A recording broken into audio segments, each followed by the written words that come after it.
you can only watch it for the first time once. It'll be interesting to see what we catch and what we don't. Did you ever play the video game Mass Effect? This is where Babylon 5 is becoming Babylon 5. That was great. I love that. 100% completely accurate, definitive ranking of Babylon 5. I love it so much.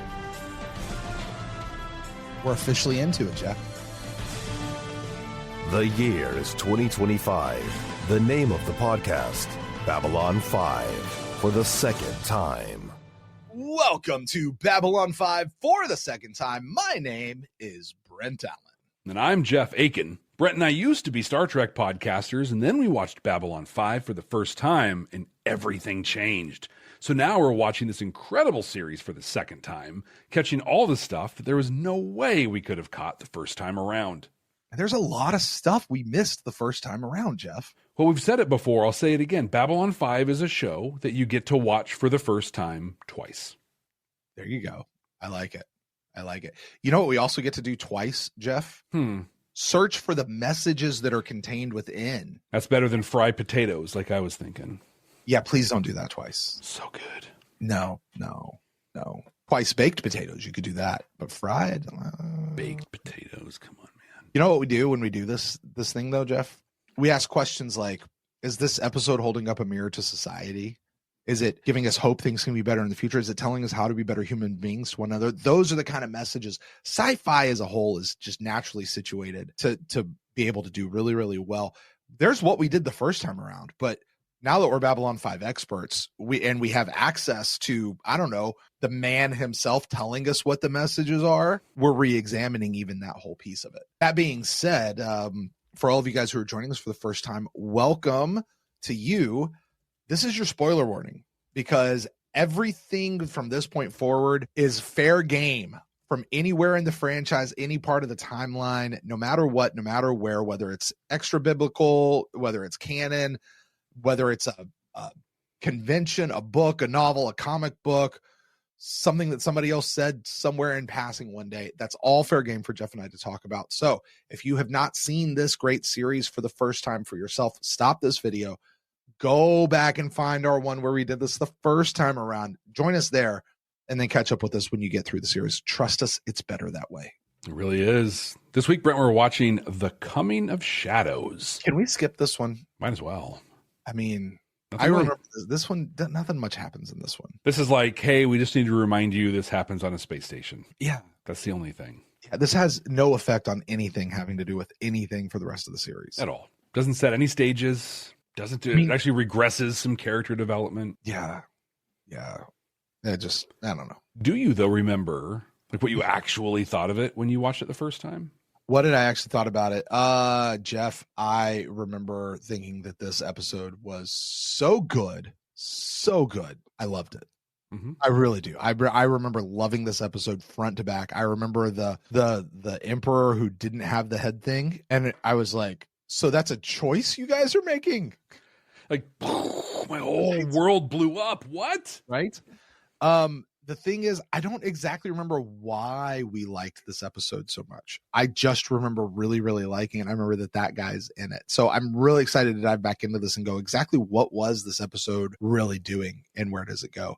How about you, Jeff? What do you remember? I remember what might be the most uncomfortable scene in all of entertainment. Londo and Jakar sitting down for a drink. Yeah, I know why. Yep. Yes. Oh my God. Yeah, I love this. The scene of the Emperor at this point dropping, like in that whole, like with the whole guard thing, like that scene, that image is burned into my head. It's just that moment so much sparks off of, and it's just, I absolutely loved this episode. Yeah, you did. Yeah. And I can confirm that. You want to know why? Why? Because I went back and I listened to our original episode. You did? Yeah, we got some stuff, man. Yeah. You want to hear it? I mean, listen, a part of this is interacting with ourselves going on for the first time and calling ourselves stupid or dumb or brilliant, depending on how things go. Jeff, I got to say, though, to kick this whole off, you mispronounced two names and both made my skin crawl as a Babylon 5 aficionado. Oh, no. You were talking about the wonderful, masterful actors who portrayed Jakar and Londo, and you called them Andre Katsoulis, and Peter Jurassic. Jurassic. Yeah. I'm a Jurassic. I was like, whoa, that's not how you say that name at all. I would have been commenting down below. Well, actually, right. Probably would have been done that. You loved their acting ability. With this, we really talked a lot about how Andreas can act through his makeup, how it comes through his makeup, and just kudos to the makeup team for a lot, like the expression that can come through the makeup, which we really don't see in a lot of prosthetic heavy alien species and a lot of sci-fi at this time. Yeah. Even now. Yeah. You went a little Star Wars-ish on us here. Okay. Not Star Trek-ish, but Star Wars-ish. You asked a question. Hey, is it better for Londo to die now and not have there be a war? Because in this episode, Londo, this is where they launched the war against the Narn, right? A war that we know would really go to about the end of the season. This isn't the big war that comes, like this is the little war in front, right? But is it better for him to die now and have there not be a war? Or is it better for Londo to turn into Anakin and go the Darth Vader route? Like, is this Londo's like younglings moment? Right. Oh, right. Wow. So we talked a lot about Londo, and I got to tell you, I did not like Londo becoming a villain. No. Like it scared me, and I was very trepidatious. I said this. I said, I don't know if I'm ready to go where we're about to go in this series. To which I said to myself, oh, Brent, my sweet summer child. Buckle up, kid. You have no idea where we're about to go in this series. Maybe we should go to the kiddie roller coaster first if this is upsetting to you. Right. We did have a bit of a long discussion if Londo is the actual villain of the show. At this point, I mean, think about this. At this point in the show, you and I are going, is he the villain? Is he the actual bad guy? Because, like, we know where he ends up in the end. But for the next 3.5 seasons, Jeff, well, maybe 2.5 seasons, yeah, he's the bad guy. Like, okay, maybe 2 seasons. I guess it's about the middle of season 4 he comes back around, right? Ish. Like so off and on in there. Like, yeah, Londo really... Nia says it yes, but also no. Exactly. But we really had this thought, and I said, we still see this redeemable part of Londo because we got to start the redemption of Londo Mollari at some point. It's the redeemable part of Londo. Listen, Jeff, I am nothing if not consistent. There's that. Agreed. You can read me like a book. Like that's a Brentism. That's what I say. This is just, I'm really clear. I loved this, though. I asked if Londo will eventually become the Emperor because we had this whole thing about, like, is the vision going to come true? Because in sci-fi, a lot of times you wind up with, oh, the future's not written. You can make of it what you will, blah, blah, blah, blah, blah. We asked if Londo's going to become the Emperor. And you said this, Jeff. You said this. Almost pulled into a ditch when you said this. You said Londo is eventually going to bring an end to the war by sacrificing himself. Did I? Yeah. Now, it was a different war. And the war was kind of actually already over, but there was this, certainly Londo sacrificing himself by the end. We also drilled down on the question of how is this all going to end, and Kosh's answer is in fire. Yeah.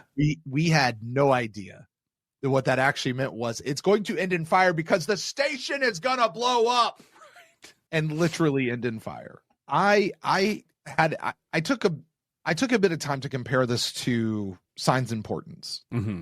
Because this is the title of the season, right? Like, this is the episode title of the season. Signs of Importance was the episode title of season 1. And I said, this was not like Signs of Importance. This was a great episode. Signs of Importance on a first watch is very meh. It's okay. Yeah, and I was just saying Signs of Importance was meh. I'm now at this point in my seat adding on a first watch. Yes. I'm adding the qualifier right now because this was a great title episode. Like we said, this is the type of episode that the whole season should be named after. Right here. And I'll maintain that. But just for the record, so you don't have to send in emails, okay? Jeff, what was the number 1 episode from season 1 on our second watch? Signs of Importance. Okay, fair enough. Yeah. And we were in full agreement on that. So. Yeah. I didn't even have to look it up. I'm just like, yeah, that was the one. to, you wouldn't have to. We really appreciate getting to see Sinclair again. This is the episode where he does his little video message, Jeff. It is, isn't it? And I got to tell you, Jeff, I have a theory. All right, this is the red string theory of Brent and Jeff talking about Brent and Jeff. I think this is where we fell in love with Sinclair. I totally agree. Totally. I don't like when he was on the show and he went through, we never really had a whatever. He comes, you and I were so excited to see him back. Mm-hmm. And we're like, and it just feels comfortable and it just feels right. And it's just nice to see him. And it felt like a warm hug. It was Sinclair. Yeah. And then we see him again later, obviously in season 3 with War Without End. And then when you and I came back to season 1, it's like, it's our guy. Yeah, this is great. Like this guy. He's great. I think this is where we kind of really fell in love with Sinclair. Yeah. I really remember that moment of just like, I can't believe it, but just hearing that voice feels like this is like, where have you been my whole life? You made a speculation about the Rangers. Speaking of Sinclair, you speculated that the human Rangers were the ones who are identified as ones having Minbari souls. Stand by. We'll be right back. Are you ready to take your Babylon 5 for the first time experience to the next level? With our exclusive Patreon, you'll get access to all kinds of cool stuff that you can only find there. Our recording notes, unedited reaction videos, an exclusive Discord community. And you can even be listed as a producer of the show. Plus, we even offer exclusive meet and greets and hangouts. You won't find this kind of experience anywhere else. Get all these amazing benefits, plus the opportunity to interact with other fans from around the world. It's being part of a huge community where everyone shares the same appreciation for Babylon 5. Subscribe at patreon.com/Babylon5First. That's the number 5 and the word first to get access to these incredible benefits. That's patreon.com/Babylon5First. We can't wait to see you there. Because we didn't know that much about them. We were first introduced to the concept here, and we didn't know anything about anything. But you said, yeah, they're the ones that are with Minbari souls. Mm-hmm. They are the ones that are going to be the next evolution of human and Minbar together. Like that's what the Rangers are going to be. Maybe they'll even go through their own chrysalis experience and kind of start looking like Delenn does now. Okay. That's not at all what it is. No, like at all. You were so far off base, but I got to tell you, I had a hell of a time listening to you just go way off base with that, man. It was a lot of fun. I'll tell you something that wasn't a lot of fun. We asked about how what role Veer plays in this. Because Veer goes and gets Morden for Londo. And your words were, at Nuremberg, he's guilty. He's an accessory. He's guilty of all of this. And he could be brought up on everything, and he probably ought to be. Wow. I was like, I don't want that to happen because we love Veer. We love Veer. The last thing that we had, Jeff, that I'll go into here is there's a little bit of a Bab 5, Deep Space Nine bouncing back and forth ripoff thing out of this episode. Yeah? Yeah, because in this episode, we get Sheridan's rule number 29. Okay. Yeah. And actually, I kind of chuckled because we laughed. It was this them rip because Deep Space Nine had been doing rules of acquisition for a while. Mm-hmm. Up to this point. So is this Babylon 5 actually ripping off Deep Space Nine a little bit and kind of poking the bear a little bit, poking back? I don't know, but I thought it was funny. The cool thing is, like, we totally get follow through on all of the rest of his rules because that becomes a really central part to the show. we get enough that we could write a book and have very few pieces that are missing. Right. Yeah. Very few pieces that are missing. Yeah. People could just make them up. Almost totally complete. Yeah. And actually, in the volumes of John Sheridan, it sits right next to his volume on conspiracy theories. Mm-hmm. Exactly. Right. It's the next volume. Yeah, exactly. Jeff, those were some of the things that we talked about in our original viewing of this particular episode. You, however, went and scoured the internet, the interwebs, books and whatnot, maybe even the script book. I'm not really sure what all you checked into, but you said you had some stuff to talk about with this one. Lay it on us. What does the man himself, J. Michael Straczynski, have to say about the Coming of Shadows? There's so much. So I'm just going to let everyone know up front, I have heavily curated this down. The whole thing doesn't want to be, hey, here's all the things about it. There's a tremendous amount of literature online and in the script books and elsewhere on things. So I grabbed kind of the top couple things that stood out to me. There are quite a few, Brent, I'm going to save for the episode watch itself. But one of the big ones, and there was some chatter in it in the council chambers chat, either before we started or early on, but this episode won a Hugo Award. Did it really? The first of two for Babylon 5, the second one being Severed Dreams. For those who don't know, Hugo Awards are the awards awarded to award for people who want awards. What are the Hugo Awards, Jeff? Oh, they're like the pinnacle of sci-fi. Yeah. Sort of. And not just television, but like sci-fi as a whole. Like books, movies, everything. Yeah. All the different forms. And winning a Hugo Award's a pretty big deal. Yeah. It's a big deal. Yeah.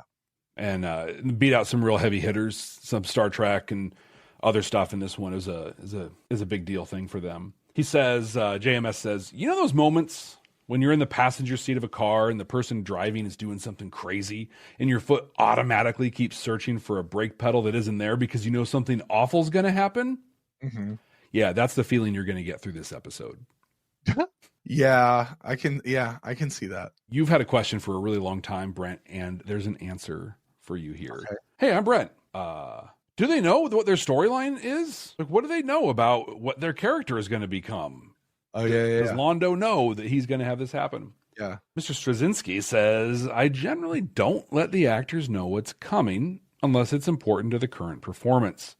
Otherwise, you risk having the actor play the result instead of the process. Had to make a divergence from this recently so Peter could understand better a sequence in the Coming of Shadows, which you'll understand when you see it. I ended up giving Peter info on signs prior to shooting Chrysalis last season. That was the biggie there. For Coming of Shadows, in order for the scene to match what's going to happen several years down the road in the series, I had to kind of give him the context of the dream and what was really happening in that scene, what caused it, and how he got to that place with Jakar's hands around his throat. Interesting. I love so much that because, like, yeah, he knows, he's just like, yeah, this is what it's going to be. One thing that I have always appreciated is when you look at old Londo in the beginning, which was filmed and shot between season 4 and season 5. When you look at old Londo, I mean, do we see the vision? Do we see things like that later in season 5? I don't remember or not. But also certainly in War Without End, which was mid to late season 3, right? Mm-hmm. And then the vision, I'm sure that we're going to get in today's episode. When you take all of that and you compare that with the vision that we get, we've seen this vision before in season 1, right? Mm-hmm. They all look the same. Yeah. There's none of this like, oh, it looks better as they get on, or, the makeup's a little bit different or something. No. It is all the same. And it almost feels like they filmed all of that at the beginning of the show. And they're just showing these clips as they go through. Like the consistency with it from the beginning, I think, is just phenomenal. Yeah. Turin Bay, who plays the Emperor in this, originally came in to audition for Elric in Geometry of Shadows. Interesting. Okay. We wanted someone with more menace, Michael and Sarah, but we were all just blown away by how wonderful, sweet, and nice of a person he was. And as he left, I told John Copeland, I'm going to write a part just for him. So I did. We cast him, and everyone on the set loved him, to the point that at the end of the shoot, they were saying, you bastard! How could you bring in this wonderful man in here and then kill him? Because what we know JMS does one thing really well. He kills kids and he kills old people. He does. Think about it. Every time we get an old person on the show, they die. They're going to be dead every time. Listen, Drawl was good. I mean, he barely made it by the skin of his teeth. And then the next time we saw him, he was young again. Mm-hmm. Right? David Werner, Grail guy, dead. Yep. Right? I'm going to keep going, but I'm not going to at this point. Londo, eventually, when he gets old, he dies. Yeah. Like John Sheridan, when he gets old. Yeah. He likes to kill old people, man. What a guy. An interesting note about the Rangers. We've talked about it here, and others have, that there's a real tie to the Rangers in Lord of the Rings. Yeah.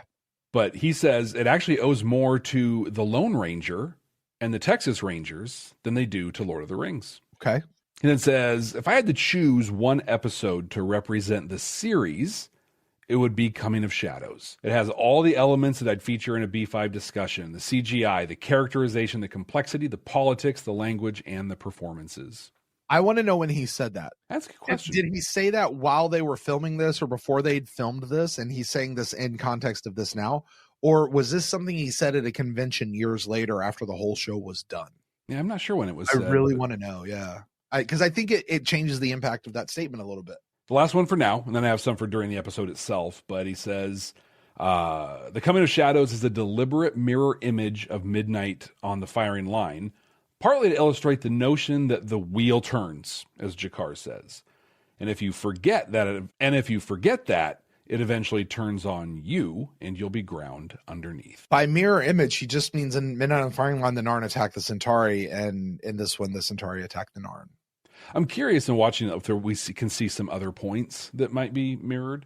That would be an interesting, do it as a solo, episode of thing. As, hey, listen, he says this thing. We're going to compare and contrast those two specific episodes. That'd be to me, that'd be interesting. I don't know if it'd be interesting to anybody else. To me, I'd be like, yeah, let's do that. Yeah. Well, it'd be interesting to do it. And then if it's not interesting, just, that goes to the archives and nobody knows. So, Brent, what do you say we watch this episode? I think we should do that, Jeff. I'm excited to. If you're joining us for the very first time, welcome. We're really excited that you're here. So you know what's going to happen.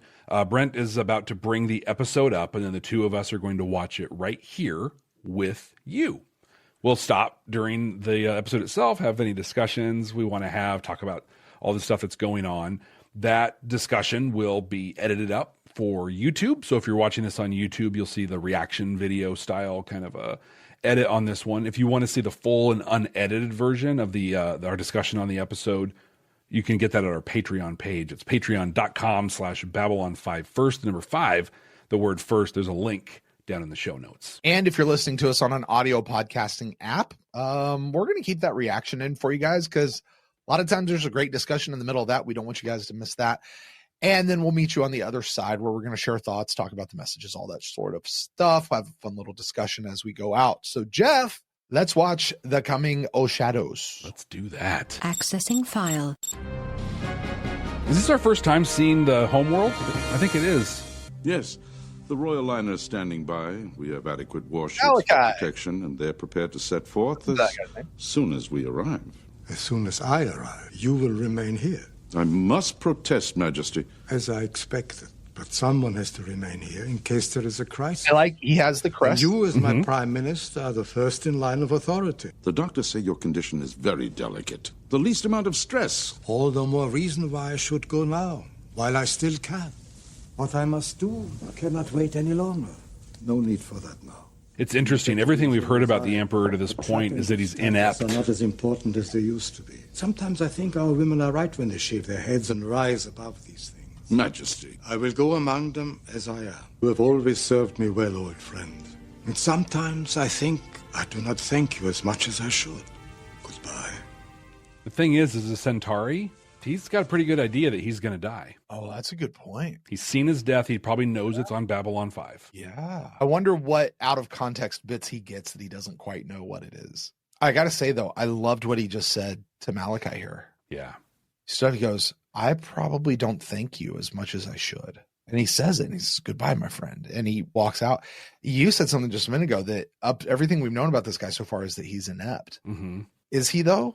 No. Or is that just what we have heard from the people that have been in our viewing? That's the thing. And there are people who are trying to not only maintain the status quo, but actually revert to an older version of their culture. This dude's super progressive. Maybe he's not inept. Maybe he's actually the most brilliant one there. Mm-hmm.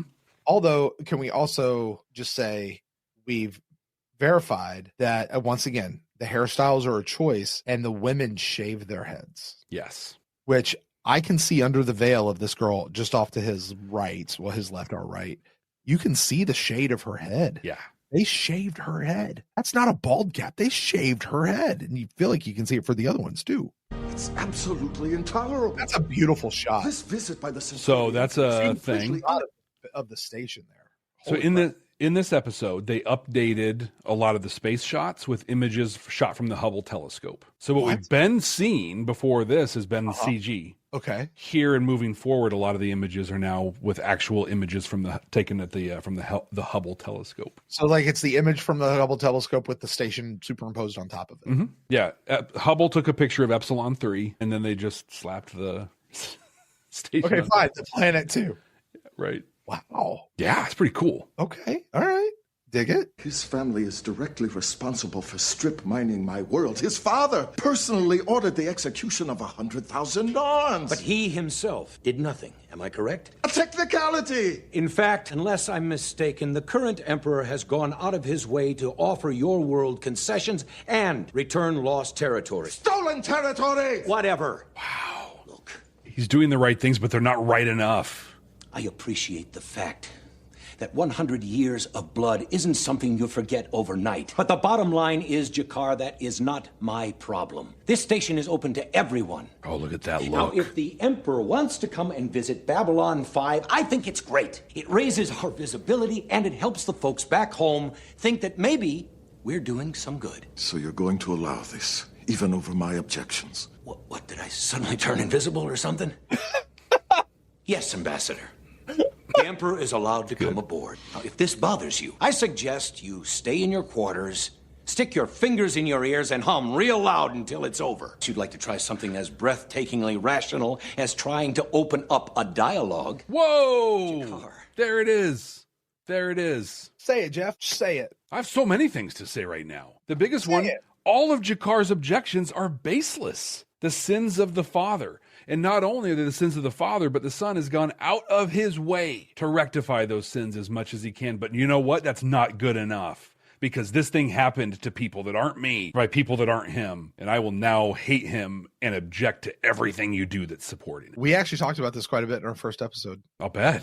We did, about the idea it's misplaced anger. Like there is a right thing in that he, this man right here, as the current head of the government, does bear the weight and responsibility of what came before him. But it's because his office bears that weight, not he himself bears that weight. And G'Kar is misplacing it because he says he's a monster. Yeah. No, he's not the monster. The people who came before him, he's taking responsibility for what his office has done, you know, and it's a misplaced thing.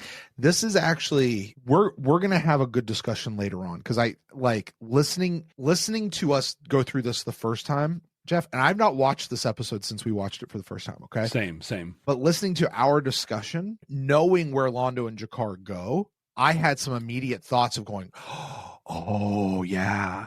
And I'm seeing something. We're going to have this discussion when we get towards the end of the episode, but this moment right here, setting up, just want to take note. G'Kar is not willing to open up a dialogue, and he is furious, and he is angry, and he is irrational right now. This is going to play later, so we'll take note of it here. But again, his anger is misplaced in this moment. I want to point out the mirror to society in this moment. So I shared earlier on mic or off mic, I forget, but that I met with one of our state legislators today. I recently became responsible for an entire statewide program. It's a big deal thing. And so this legislator was telling me how horrible everything is. And she said a thing that was great. She's a step ahead of G'Kar, but many people aren't. She said, I know that's not you. It's the system, but I'm expecting you to do something about the system. And that's exactly what Turin did. But there are so many people that will not make that separation. And when I show up in public space, it's me. Yeah. I think it's really important. And I try to keep this in mind. And sometimes I embarrass my friend Matt, who often goes with me when he's, for whatever reason, he tends to be with me when I get into my little diatribes with folks, because it tends to be at Disney. But I will look at the person and go, I know this is not your fault. You are just doing your job, but you are the person who works for your company who's standing in front of me right now. So I'm going to expect you to take this back to your yeah. Like, you're the person here in front of me right now. You're on the phone with somebody, customer service. They're not doing what they need to do.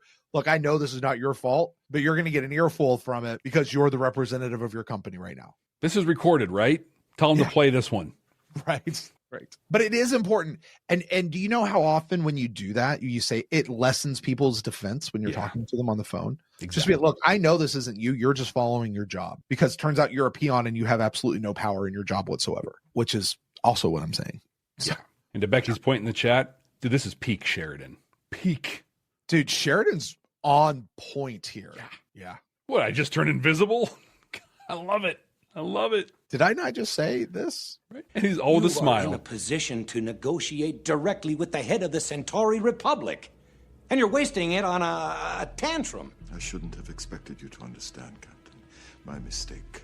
I will not make it again. Here's the thing, dude. I do understand. Jakar is so lost in his anger right now. He Don't can't do something we'll both regret. It's too late for that, Captain. Too late by far. The weird thing is it's almost never too late. This is when you call Garibaldi and you're like, somebody on him. Just had an active threat. Project was our last. In fact, that probably would be negligent upon Sheridan's part to not do something of that nature. Yeah, you're right. Does he know what it's about? He believes it's nothing more than a progress report on your situation here. We've taken the liberty of writing your speech for you. Oh, how thanks. So great. It outlines the decline of our government and our need for change. It also makes a few predictions about what will go wrong next with the economy and the military. These predictions, they will come true. Already arranged. Yeah, Veer being in the room's not a good look. A word or two in the right ear. The method is unimportant. What matters is that when it comes through, the Emperor will look weak and short-sighted, whereas we have our eyes on the future. Will you? You know, you mentioned Veer. It's an interesting thing how servants like Veer can be in a room and be completely ignored by this class of people. Right? Doesn't even exist. Right? Like, spill all your beans right in front of that person. Doesn't even matter. Because you're too busy to notice that that person exists. Yep. And Stephen Firstheight, Paul in the chat, the guy with no lines is acting just as much as the other two guys. Yeah, absolutely. Because it's awesome. Mm-hmm. I will leave you to study the speech.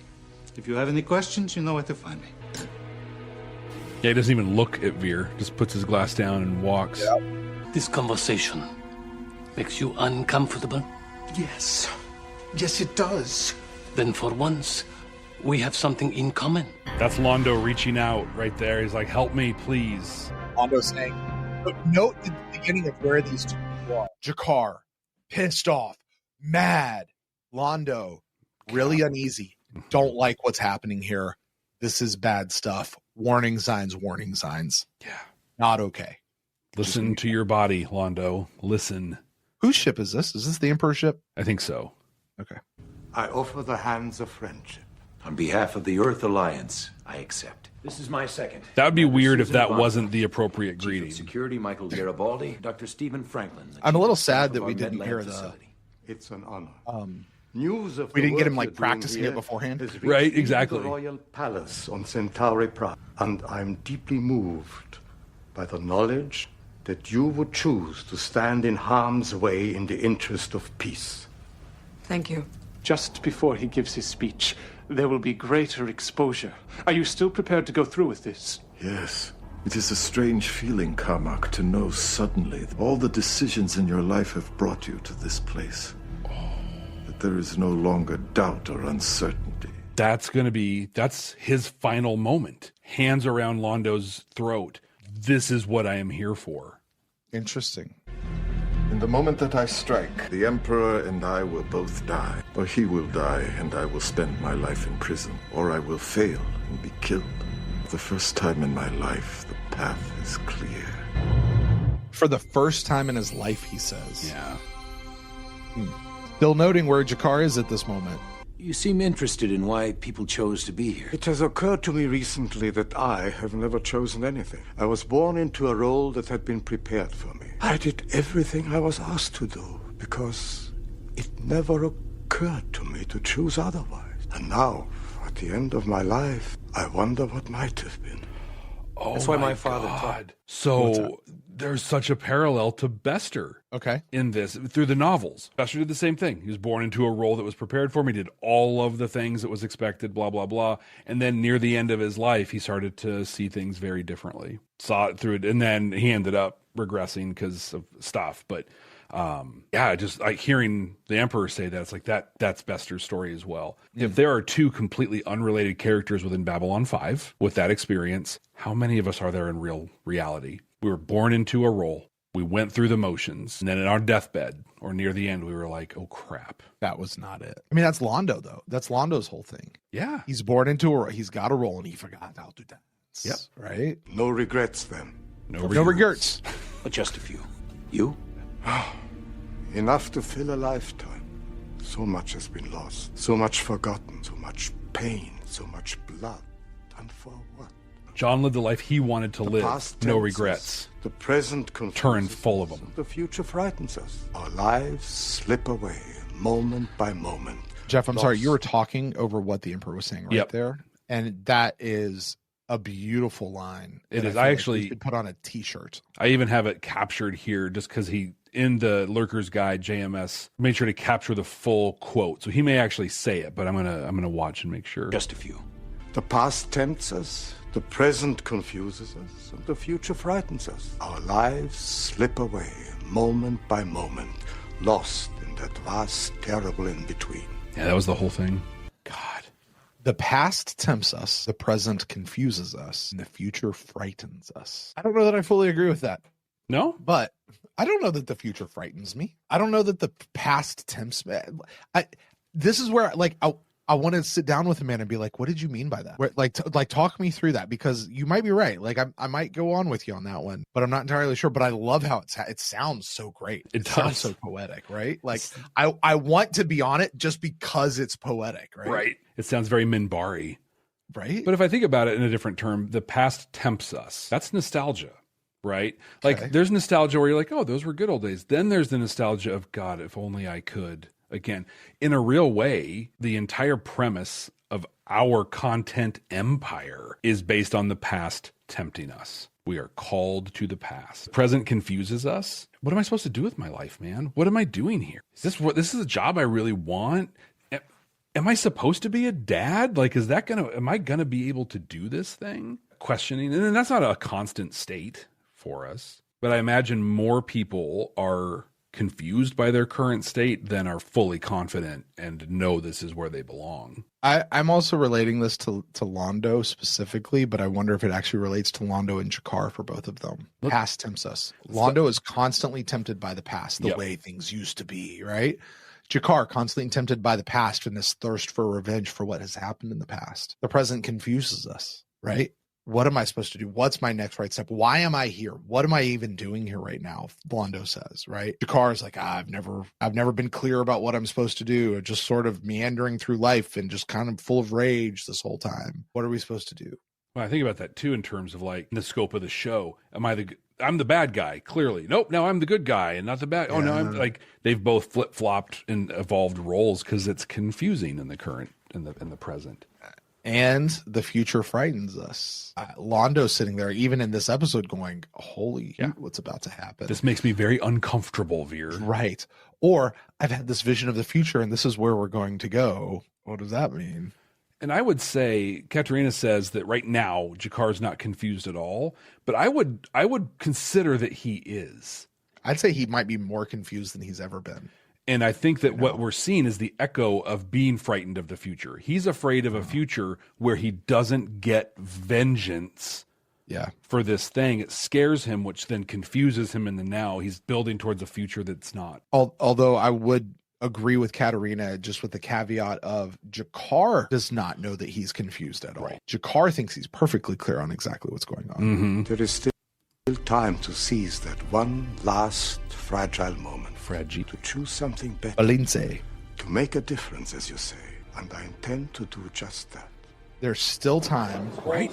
It's not too late. Check and recheck. They'll be down any second. G'Kar, it's too late. It is far too late. The Emperor, it's not too late. I'm going to die any minute now, and I still have time.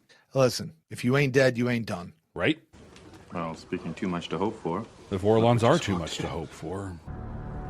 Come on, Sheridan, man. Garibaldi should be on high alert right now. Ambassador? Captain. I see you've changed your mind about opening up a dialogue. I make no promises, but I will hear what he has to say. Okay, pal. You've got 10 seconds to explain why you're following me. I need to talk to you. About what? Relax, I got him. So talk. That's what I figured. Take him down to holding and keep him there until the reception's over. I feel like as a ranger, he would be better than that. Although at this point in time, the Rangers are in their infancy. No, they're not. The Rangers have been around for over 1,000 years. Human Rangers are in their infancy. Okay, whatever. Yeah, they didn't start inviting them until Sinclair came over. It's been 9 weeks, which actually is not quite enough time for them to complete their training program. It's like an apprentice. I would say, I would feel like 9 weeks is not at all what a training program should be for anyone who is in any sort of high-end martial arts based. Now 9.5 weeks. Let's sign up for that. It's a good Bruce Willis movie. Uh-oh. Oh, that screech and the sound. Oh, it's so good.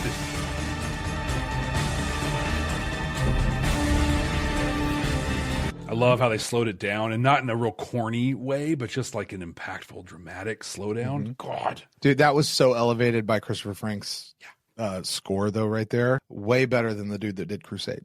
Way better. And way better than his score when the Emperor showed up. Yeah. It was there, but there's that screech that was kind of going through. You could feel the heart thing. Yeah. I want to address Neil in the Council Chambers chat. Were the Rangers actually around in recent history? I thought they were only recently reestablished. They were, but they had become a punchline. We see that in the beginning. We see the Ranger 1 or Analyshok Prime or whatever, trying to get in on all this stuff. So they kind of stuck around, but they became a joke. Valen set them up to be on watch and ready for the return of the shadows in about 1,000 years, but it became a punchline for everything. And then when Sinclair went there, he was tasked with re-upping them because they knew the shadows were a thing. And he's like, well, I'm going to totally include humans in the whole thing. I believe there is a non-colony on the border of Centauri space, Quadrant 14. Londo? Yeah, it's a listening post. Push back, Veer. Spy on us for years. By all rights, that entire planet should be ours. Let us take it back. We couldn't take it without a major assault. We would lose thousands of lives. I will take care of it. Have your contacts in the military send an expedition to Quadrant 14. I can only guarantee a few ships. Right. It will be enough. I hope you know what you're doing, Molari. Find Mr. Molden. Bring him here. Londo, don't do this. I have no choice. Yes, you do. Yes, you do. Please. I know you don't listen to me, but I'm asking you just this one time. Don't do this. There's no turning back once you start down that road. Do I have to go find him myself? No, I'll go. I'll go and I'll bring him back. And someday I'm going to remind you of this conversation. And maybe then you'll understand. I understand. Just fine. Do you? By this time tomorrow, we will be at war with the Nan. May the Great Maker forgive me. It's actually Jakar that needs to forgive you. So here we have Jakar, who is ready to kill the Emperor. Mm-hmm. Actually, he literally, I was ready. I'd prepared myself. He's ready to kill the Emperor. And he's seething. Yeah, I'll listen, but how do I?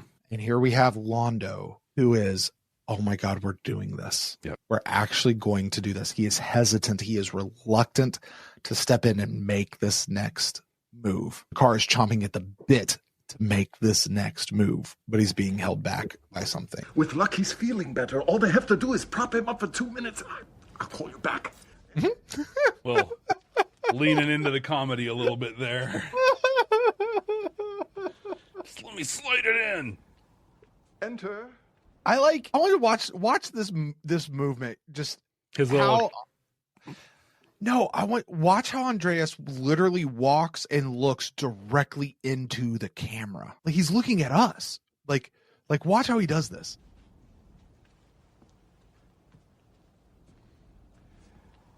Enter. Yeah. But he's clearly not talking to us. Like he's, right. But it's he's making contact with us. How is the poor fellow? He just broke the fourth wall. I was so looking forward to meeting him and opening up a dialogue. His Funny, intestines. he was looking forward to meeting you too. He had a message for you. Given his present condition, he asked me to relay that message for him. I have no time for threats. That was such an important thing, what you just pointed out, because what it did is it's now pulled us into the room with him and Dr. Franklin for what is probably the biggest bomb in the series. And whose idea was it? Was that Andreas's idea? Was it the director's idea? Was it written in the script? You have the scripts. Find out. Katerina's got the whole thing. She's got she's got a whole book of it. Katerina, was there a direction? Katerina, if you're following along right now, was there a direction in the thing that says Jakar walks towards the camera and looks in the camera and then turns around? Like, was there a direction from that in the script? Or was this a director's choice? or was it Andreas's choice? Because you're right, Jeff. This brings us like you're saying that, and I'm like, I'm more invested now in what's happening here. Oh, it's so good. Well, she's looking. I'm going to look at what I've got and see. This is fun to watch us just stare at stuff, but I think this is really important. Yeah, we're not going to hit that sub 2 hour mark on this one. No. The car toggles off, the door opens, and Franklin enters. Yeah, there's not a lot. It says where Jakar is practically apoplectic, speaking to the wall monitor on which we see the same Narn as before. Dialogue. He's interrupted by the doorbell. Dialogue. Toggles off. Door opens. Yeah. So no, that was either the director or Andreas. I'm gonna go with Andreas. I am too. It's him. I like that better. He wanted to say he's sorry. What? He came all the way out here, risked his health and endangered his life so that he could stand beside a Narn in neutral territory and apologize for all the things the Centauri have done to your people, for all the things his family did. That swell the music. He said you were wrong. The hatred between our people can never end until someone is willing to say, I'm sorry, and try and find a way to make things right again, to atone for our actions. He said it was the only choice he ever made in his life, and now that seems to have been taken away from him. Look at his body, it's crushing him. I had no idea. No, I'm sure you didn't. Maybe that's the biggest tragedy of the whole damn story. He's so judgy. I know. He's so judgy. I have to wonder, I mean, he did a fantastic job. Franklin was great in this scene, but why did they put those words in his mouth? Why Richard Biggs's mouth? Yeah, specifically. Yeah. I mean, I think his delivery was amazing. That was great. There was nothing wrong with it at all. I'm just curious what the thought process was. I mean, Turin's in medbay. Steven's the doctor. Who else would he have told? It would have taken nothing to be like, I need to talk to Sheridan. I need to talk to Delenn. I need to talk to whomever. Sheridan, because they had that interaction earlier. Mm-hmm. Yeah. Why put it in? He needed more lines for the episode to justify his paycheck. That makes sense. Also, Richard Biggs fucking killed it. He nailed it. Yeah, it was great. To stand toe to toe with Andreas and give him that to feed off of, to physically crush him with with someone else's words, like because we know Bruce could do it, no problem. Yeah. But I mean, Biggs coming in, man. At no point in my hatred for Franklin did I have anything bad to say about Richard Biggs. Always appreciated his performance, but this is a hallmark, high water mark. This might be a new favorite moment from him as an actor. This specific moment right here. Even the judgy, like it's not over the top judgy. It's literally just like, you stupid bastard. Like, well, he's just saying what we're all thinking. Exactly. Keep this up, Jakar, and soon you won't have a planet to protect. Again, they shot this now. Look at the makeup. Look at how the lighting, the everything. It is to later on. Yeah. They could have just shot all of this now and then played clips later on. I see a hand reaching out from amongst the stars. What is the time? Time for you to get a watch. It has begun. Attack! All wings attack! Look at that space. That looks really good. Keep them away from the colony. Keep them. There's one ship there. I don't know if you noticed this. Cutting through us like butter. They're also a wee bit bigger than we are.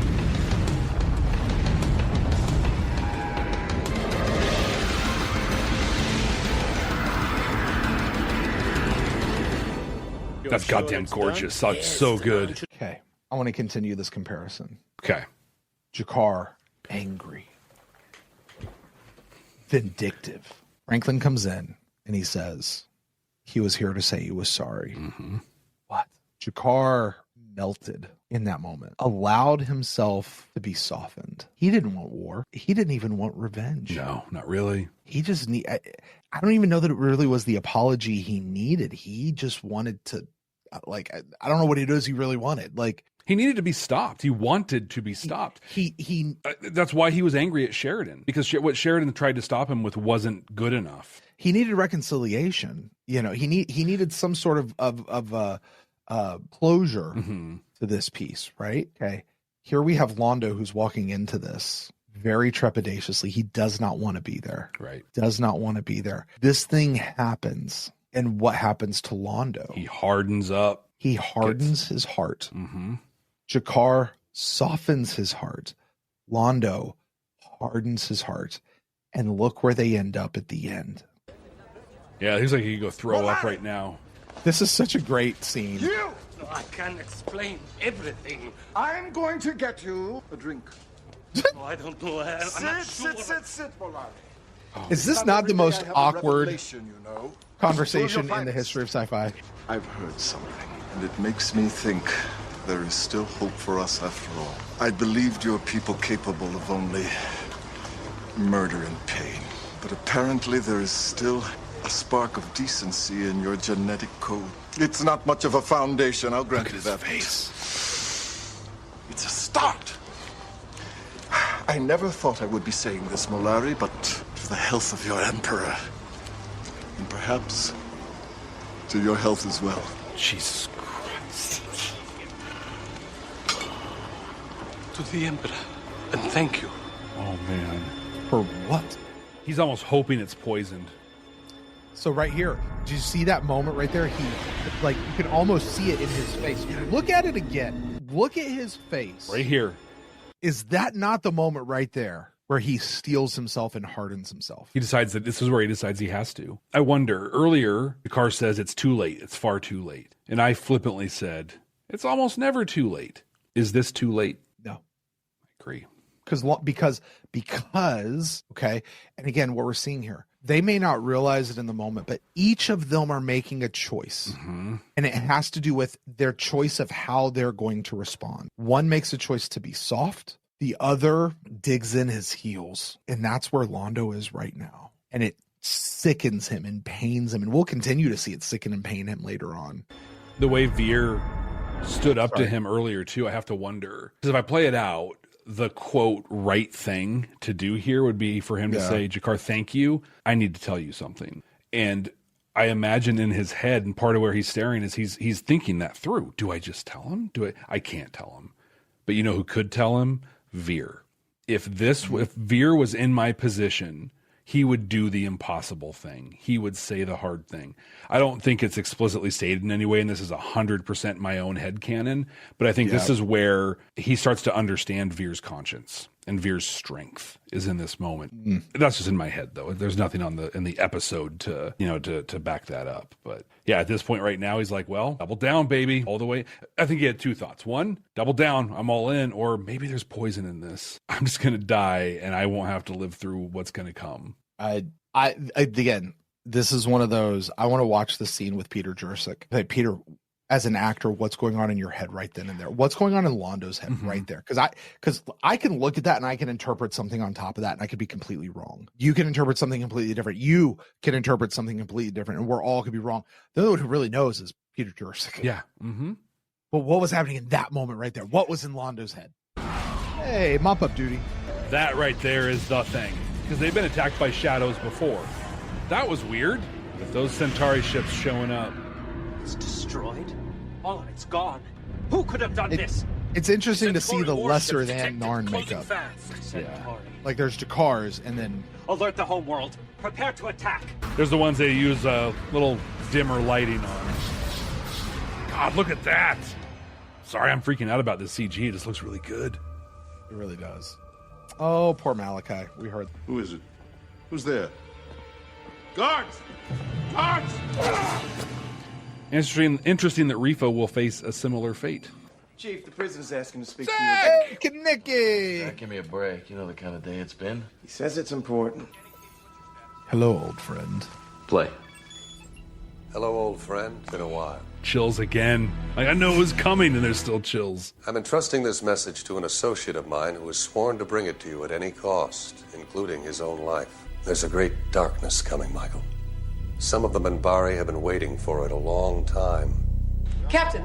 I remember in the book, To Dream in the City of Sorrows, I think is what it's called, because he sent a message to both Garibaldi and Delenn. Right. And I remember reading something that he intentionally did not name them, just in case the messages got intercepted. But I thought I heard him say Michael. To you at any cost. The Centauri have launched a full-scale assault on a Narn colony in Quadrant 14. Damn it. Sector 14. The bearer of this message is one of my rangers. Some are Minbari, most are humans. They've been drawn to learn. Some are Minbari, most are humans. Yeah, what had happened was the Minbari had stuck around. Like I said, they were a joke. There were a handful of them. He was put in charge to rebuild the program. His job as the Earth ambassador was basically anyone who landed on the planet who was from Earth, he had to meet with them to be like customs, sort of a thing. And so he decided to leverage that and start recruiting. People would come and be like, hey, welcome. Hey, have you ever thought about, fighting with a stick or anything? How do you feel about robes? Fighting with a stick. How do you feel about robes? And then he started building up. It was the Minbari were not sold on the idea of the Rangers. There were some Rathen with the Great Council and some others who were, and the One. There's he had a title like the One or something like that. And I know there are people in the chat who can give it, but basically the president, I guess, or whatever. Okay. For lack of a better term, who not like Ducat out with the Great Council, but this dude's on the planet. His dying wish, as he died, you, Mr. Sinclair, will revive the Rangers. And Naroon reluctantly agreed to help, but nominally. He was very that lends so much more weight to when Naroon comes onto the station later and bows the knee to Delenn and calls her jal'Zha. It also makes sense why he thought it should be him, because he helped rebuild the order. That wasn't just I'm warrior and I should take it. That was I was there, man. I was there. Right. I reached out my hand. He betrayed me. He knew, and he betrayed me.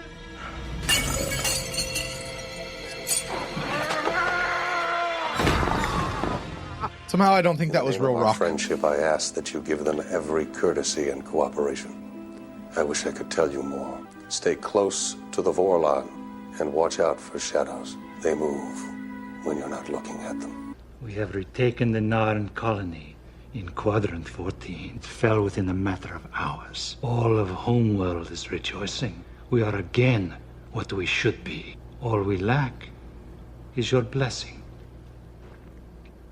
You stupid Macafraki. He sees the doubt in Londo.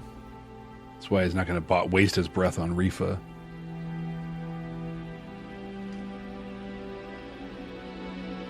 God, and it's on top of that, right? Like he's got the Jakar thing he's carrying, and then it's crushing. He's dead. What did he say? He said, continue. Take my people back. God. To the stars. Is that what he really said? No. Do we think? No. Is that what we really think the Emperor said to him? No. Continue, take my people back to the stars? He told Londo to go F himself, you stupid son of... he's just... No. He was like, what was wrong with you, man? He didn't say that. What did he say? Yeah, we'll find out here in a moment. Yeah. Okay. He uses less metaphors than me, but he says it here in the hall. What did he say, really? He said that we are both damned. Well, by we, does he mean Rifa and Londo, or Londo and Emperor? It means Londo and now, Rifa. Notice the difference here. Yeah. Rifa is reveling in it. Londo is like, shit. Mm-hmm. Oh, we're damned? Dude's dead. Uh-huh. Drop a comment down below. Did he mean Londo and Rifa, or did he mean Londo and himself? Because he's about to die. So he's damned, right? So, did he mean... Yeah, what did he mean? We think we have an idea of how we can help. I've called a council meeting. Oh, man, I hope you'll come. Sheridan, I will attend. Thank you for stopping me. He's had your back the whole time, Jakar. Okay. I just need a second to prepare for this. Because, man, this next scene, this is heavy stuff. Mm-hmm. But there's such a switch in Londo when he comes in here. Yep. And I got to tell you, and I remember thinking this the first time we saw it, Londo himself does not believe a word he is saying. Exactly. This is a mask for him. He's fallen into the role. He has to do this, right? Like, he has to do this even though he doesn't want to do this. And he's going to play his part. Yep. He's too far in. He feels like he's sucked in. And he's lived his whole life playing a part. So it's very natural for him to just do it. All right, are you ready for this? Let's let this whole thing play through. About the Narn civilian population. I'm told there are over 250,000 of them at the colony. Now, will you let them return to the Narn homeworld? I'm afraid we can't do that. But I am sure that my government will find some productive activity for them. He's darker now. He's darker now. His teeth, his fangs are sharper. Yep. His hair is blacker. Simple retraining. Right there. We have no desire to misuse anyone. He's not buying it right yet. See that? I should mention that I have just received permission by my government to send observers to the colony. Their job will be to monitor the treatment of the civilian population. They are not welcome. Well, we're sending them anyway, unless you'd like to try shooting down an Earth Force transport. Personally, I'd advise against it. My people aren't looking for another war. I believe that I may be able to convince my government to allow the colony's civilian population to leave the area and safely return to the non-homeworld as a gesture of goodwill. That would remove the need for observers from Earth. Wouldn't you agree, Captain? That's reasonable. Under those conditions, yes. I'm sure your gesture of goodwill will be appreciated for what it is. Ambassador. Ambassador Shikar. Before coming here, I received a communique from my government. For 100 years, the Centauri occupied our world, devastated it. We swore we would never let that happen again. This attack on our largest civilian colony has inflicted terrible damage and loss of life. They have crossed a line we cannot allow them to cross. As a result, 2 hours ago, my government officially declared war against the Centauri Republic. Our hope for peace is over. We are now at war. We are now at war. Just that cold delivery, just... Several competing families have been neutralized, leaving the Emperor's nephew to claim the throne. A young man who feels as we do about the future. That's Cartagia, right? Yep. Yeah.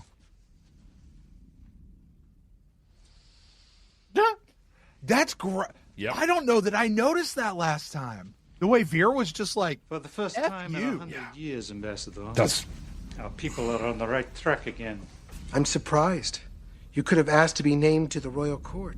It would have put you in a position to become emperor yourself someday. That's what you want, isn't it?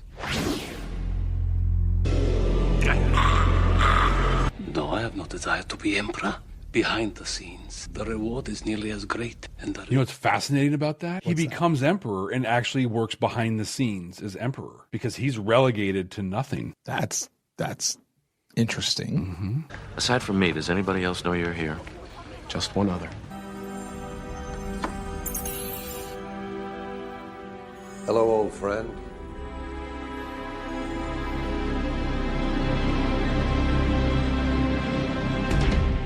All right, Brent, that's the Coming of Shadows. Anything you want to go back to or touch on? Jeff, this is an episode that deserves to be watched again and again, to be paused, to be stopped, to be dissected, to have everything analyzed on its own and in the context of the story of the episode and in the context of the story of Babylon 5. Yeah. I don't know how long it actually took for you and I to watch a 43-minute episode because of all the pausing we did. About an hour and a half. Take out the technical issue we had in the middle. Okay, an hour and 24 minutes. Yeah. Okay, and we've barely scratched the surface of it. We have done an entire other podcast episode on this episode talking about the messages, and we've barely scratched the surface of what is really contained within this episode. There's so much going on here. There's so much richness that is happening. I saw somebody in our council chambers chat say earlier, and I apologize. I did forget who it was who said it. This, I have a famous quote, Jeff. It's in the opening of every one of our episodes these days. Yeah, I know where you're going. This is where Babylon 5 becomes Babylon 5. The person who said it, if you're in the council chambers and you said this, please shout it out so I can say that you're the one who said it. This is the episode where Babylon 5 becomes Babylon 5. Yep. The idea that JMS would take this as the single episode and stand it up as the episode to show somebody, to encapsulate what Babylon 5 is all about, totally get it. And thinking of all the future episodes that come after this one, maybe Into the Fire. Maybe. But this episode, oh my gosh. Yeah. There's so much to this episode. And the thing that I keep going back to, and I tried to track it, and I'm sorry, maybe I should have just shut up and let it play out and then talk about it here. The juxtaposition of Londo and Jakar's journeys. Yeah, I'm glad we hit it as it was happening because there's so much. because they both started in exactly the opposite places, came to a crossroads at the same time, and wound up on the opposite side of each other at the very end. I mean, when G'Kar was saying, "We are at war," could you not hear the reluctance in his voice? Exactly. The grief in his voice. It's the same grief, the same reluctance that we heard in Londo's voice at the beginning, where he's going, are we really going to do this? Are we really going to go take out the, what? We're at war. I can't, this is not what I wanted. This is where we are. Mm-hmm. Londo and G'Kar experience more character development in this one single episode than so many characters across so many other series and franchises. They should be embarrassed. It's the ride they both go on.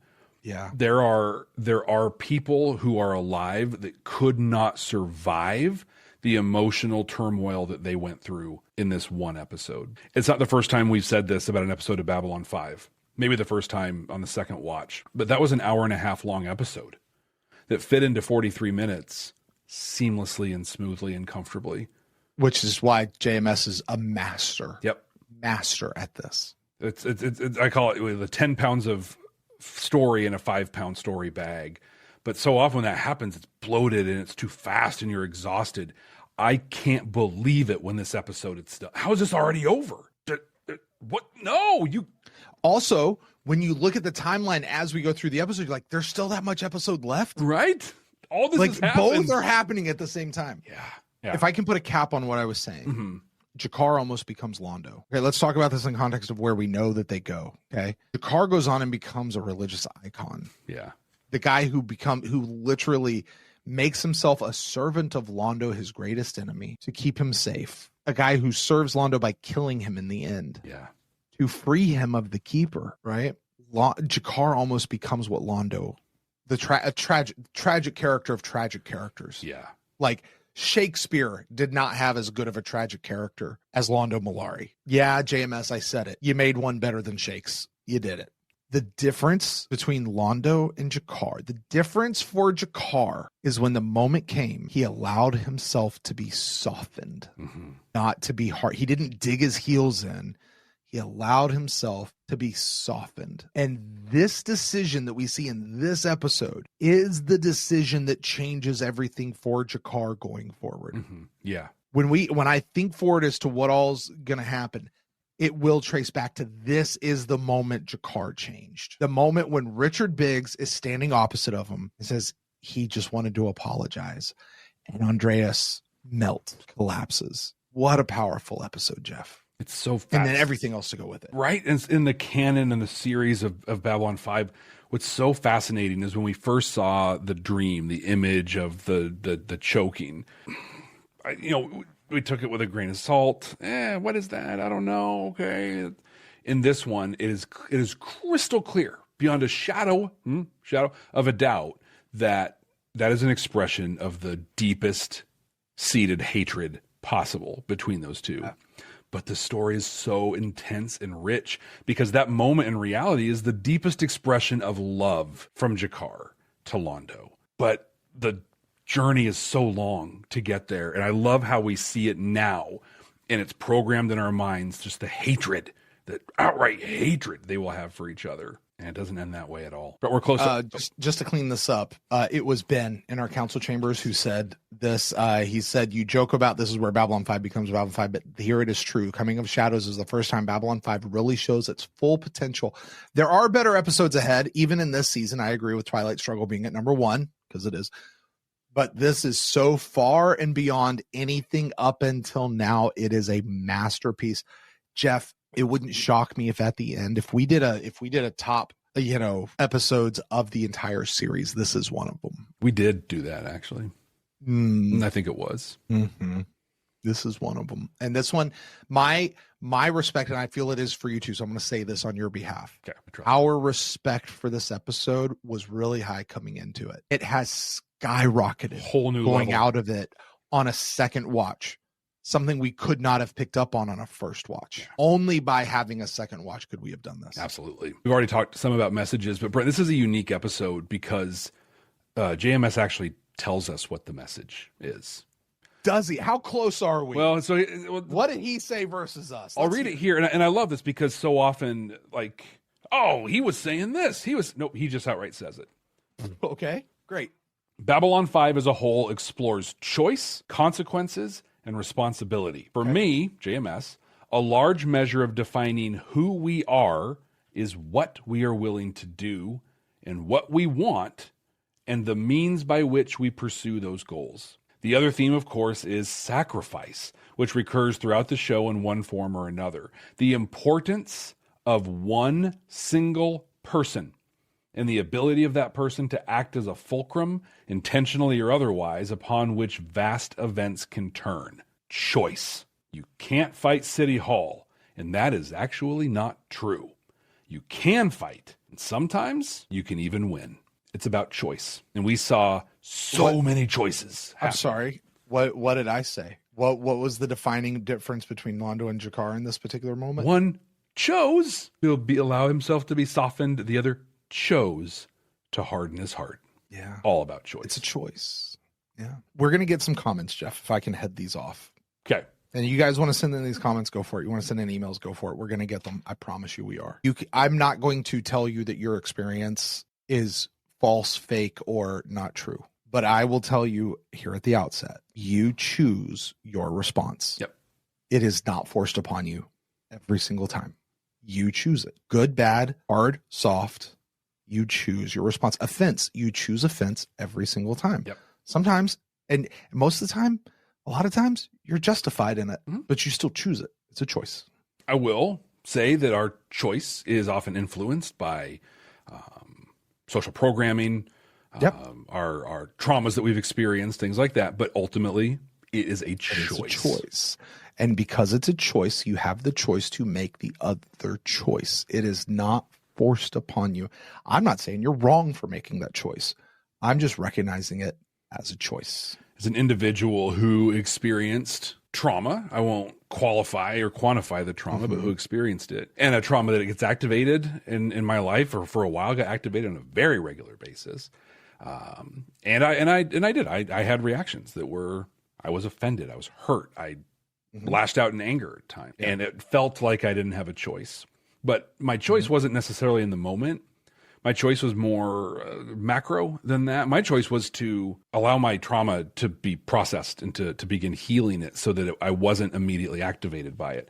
So I think the context I want to offer as a reframe on that, like, it's not just a very simple, I choose this action now in this moment, but we choose how we deal, how we address or not address or acknowledge those things that influence our ability to make a choice in the moment. Well said. Well said. Does a lot of therapy to help me be able to say that. And I strongly encourage people to engage. It is well worth every dollar I spent. Yes. Yes. And your therapist is enjoying his time on the boat this weekend. Oh, absolutely. No question. Jeff, do you have anything else about this episode you want to talk about? So much. We've done so much already, and we're going to barely scratch the surface at all, but I'll give you a final opportunity. I'm just going to say, at this point, if I say anything more, it's amazing. This is great. I'm gonna jump to the next part of this whole thing and cut a lot of this out. Brent, this is the number one episode. I'm ranking it at number one. It would be, if I did anything else, everyone should unsubscribe and send horrible things to my house. Yeah. This was... I can give you his address if you need it, folks. This is a freaking master class. Yeah. Yeah. Absolutely. Absolutely. This one deserves a third watch someday. Jeff, I could see we've said Babylon 5 for the third time will not happen. Correct.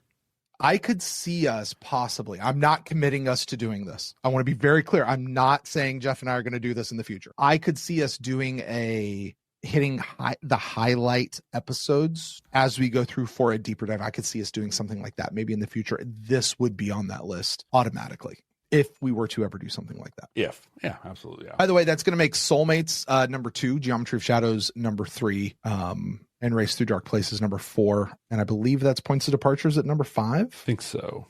I think how that goes right now. Well, Jeff, that's going to do it for Coming of Shadows. That sucks. No, I'm sorry. I have to. Hey, Jeff, that's not going to do it for Coming of Shadows, but that's going to do it for our discussion today of Coming of Shadows, because there's so much more that really could be dived in. Divin. We got a new episode on deck next week. Well, not new episode, but you know what I mean. An episode that, frankly, Jeff, was really funny to listen to you and I in the last episode try to even pronounce the name of this episode. So dumb. Grappus. Grappus. Grappus was where we landed. We Grappus? landed at Grappus. We landed at Grappus. Brent, how could we have done that? We heard it one time on an episode a while ago that we didn't even like listening to or watching. Right. What's wrong with us? Jeff, do you remember what your prediction was for Grappus? I do. That's funny because I'm looking at my prediction. I'm like, what am I even talking about? But that's good context because we couldn't have pronounced the name. Actually, I need to say mine first because it makes yours just a little bit more funny. Okay. All right. Let's put this in context. Okay. We were trying to figure out how to just say the freaking word. Like, what is this? We have no idea what this is. And you said, okay, Brent, what is this? Okay. Really, this is it. This is where the Farfignugan comes into the Flim Flam and inverts the power coupler for the Snarflack. And so then I said, actually, this is where Garibaldi gets deep into the med lab and says, the snozberries taste like snozberries. And then I said, or it's like a new alien race, like the Drazi or something that'll have some sort of a lasting impact. And then I bounced off that. You did. I bounced off of that, and I actually quite love this. I said, you know what it is? It's another Zathras. Like, it's the same race. It's just it's like his brother or something. It's you have Zathras and you have Grappus. That makes so much sense. And then you did this. You quipped, everyone's going to call him the new, like they're going to call him Zathras. And he's like, no, I am not Zathras. I am Grappus. Are you serious? So close, Jeff. You're so close. Oh my God. You're so close. Oh God. Grappus. Well, people, we're not going to see Grappus next week. We're going to see Gropos next week, right here on Babylon 5 for the second time. Thank you so much for being here. This has been a long one, and I feel like we could go so much longer on it. But thank you for being here with us. If you haven't already, please subscribe. Please rate us, review. And I think specifically on this one, comment, please have some conversation. You can go to our website at babylon5first.com, or it's the number 5 in the word first. We have a contact form there that comes into our shared email. Like, let's have more of a conversation. I want to never stop talking about this episode, at least not until the Long Twilight Struggle comes up. Thank you for being here. Please share this show with someone else. This is a great one to kick them off on. I'm going to go ahead and wrap this one up. Brent, thank you so much. Everyone watching, listening, thank you. We'll see you next time. Hey, Jeff. So close. Yeah. Hey. Hello, old friend. Hello. Is this a recording or am I... Is this a phone call, video call? Hello, whatever you do, don't tell anyone about what I just told you. I never will. I mean, we're not some deep space franchise. The station is about something.